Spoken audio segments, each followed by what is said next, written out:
Hello again, Cancer. Dadhichi here from astrology.com.au. And this month, November 2015, can be a very defining month for who you are, who you feel you are, who you can be. And of course, this encapsulates the theme that I've been continuing over the last month or two, which is self-empowerment and how astrology can be used with that foreknowledge of what's going on to enhance your life, but more importantly, yourself. Because as I said in my introductory message, the circumstances in which you find yourself in don't often allow you that sense of self-empowerment, even if you've got everything at your disposal. It's an inner journey that we're talking about, and right now you have had some confusing elements there with the ruler of your 12th house, Mercury, being retrograde throughout part of October. And now it's gone forward in this 4th house of self-satisfaction.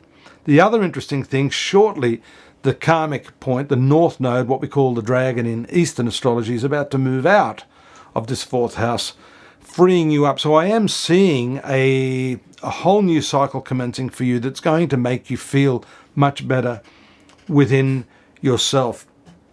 And there are some important new moons and full moons this month for you, with the new moon in Scorpio, your 5th house, on the 12th. And Scorpio for you is an excellent sign. It's the 5th house. It's the creative sign. It has to do with children.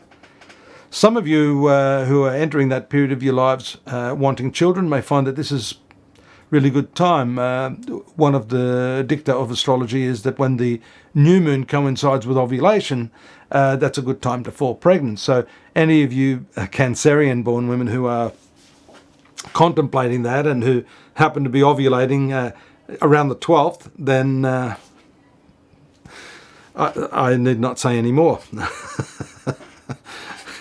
But anyhow, it's a very apart from creating children, of course, we don't all want to create children, and we're all at different ages. So this, however, does signify the opening out and the refreshing new cycle that can take place, releasing a lot of energy there in that sector of creativity for you, Cancer. The position of Mercury shifts on the 2nd, again, to that 5th house of creativity. And then we do see some other significant transits from that Mercury throughout the month. In the early part of the month, around the 7th, the trine aspect to Neptune in your 9th house is absolutely beautiful. That gives great flashes of brilliance, intuitive responses to the situation around you, and you should rely on that very much so. Being a water sign, you are naturally inclined that way anyhow. So these are all great opportunities for you to trust your instincts. If there's something you've wanted to do, then do it. Especially with that new moon there in the 5th house, beginning some new sort of creative venture will be perfect for you at this time. There has been a conjunction of, or there will be a conjunction on the 3rd of Venus and Mars in the 3rd house. These two planets bring their energy into this 4th house. Bit of a mixed result. Mars is probably your best planet, and Venus is a natural benefic, ruling your 11th house of fulfillment. Something in your home life with your family. Now, it could be a relationship, it could be something you've wanted to do around the home, piece of furniture. It also relates to cars and vehicles. So those of you who've been wishing that you can have something new are likely to see that dream fulfilled at this time. That's all very, very nice. Also, the Venus-Mars combination in your 4th house makes you very, very passionate indeed.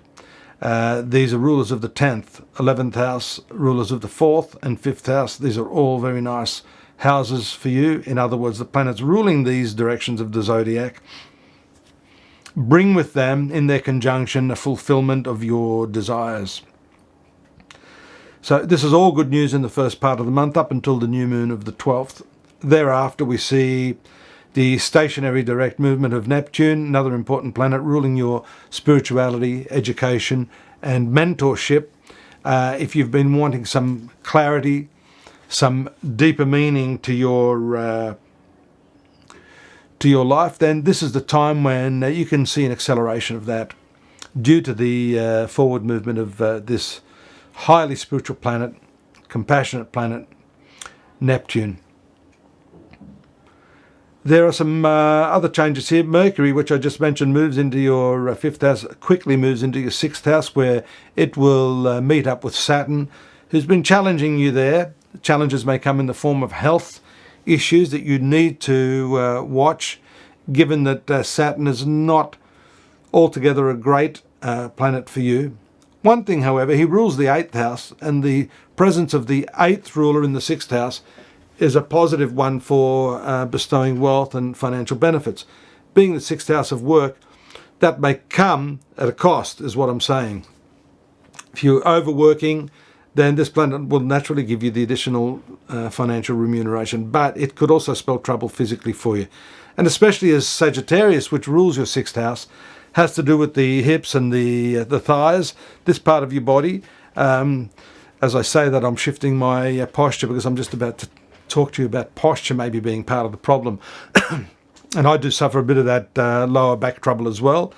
So I suggest you maybe look at ergonomic furniture, standing up for a while when you're working, and most importantly, walking and doing some lower back stretching. Stretching your hamstrings and your glutes and all that sort of stuff can really, really reduce the tension that you feel in that area.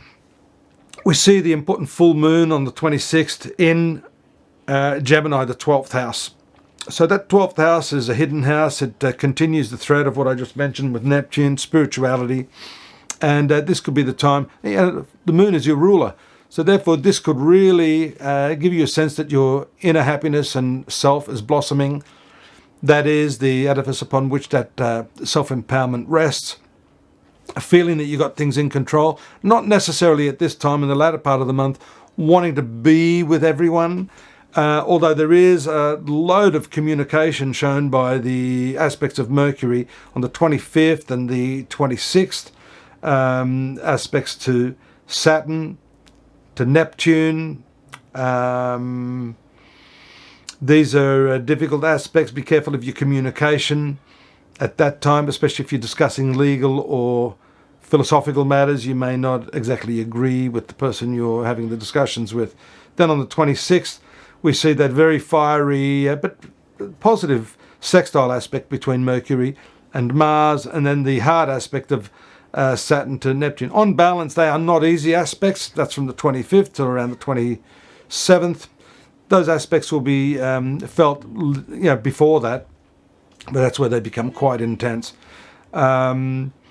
There is another aspect there, the Sun in square to Neptune. So that Neptune energy, which is in your ninth house, these are legal matters. These are aspects of journeys as well. So if you've planned some travels, for those of you that are traveling, you need to check and double check your ticketing, your bookings and all that sort of stuff, because that's where the confusion in Neptune can make things a bit of a nightmare. Final aspect, Sun in conjunction to Saturn.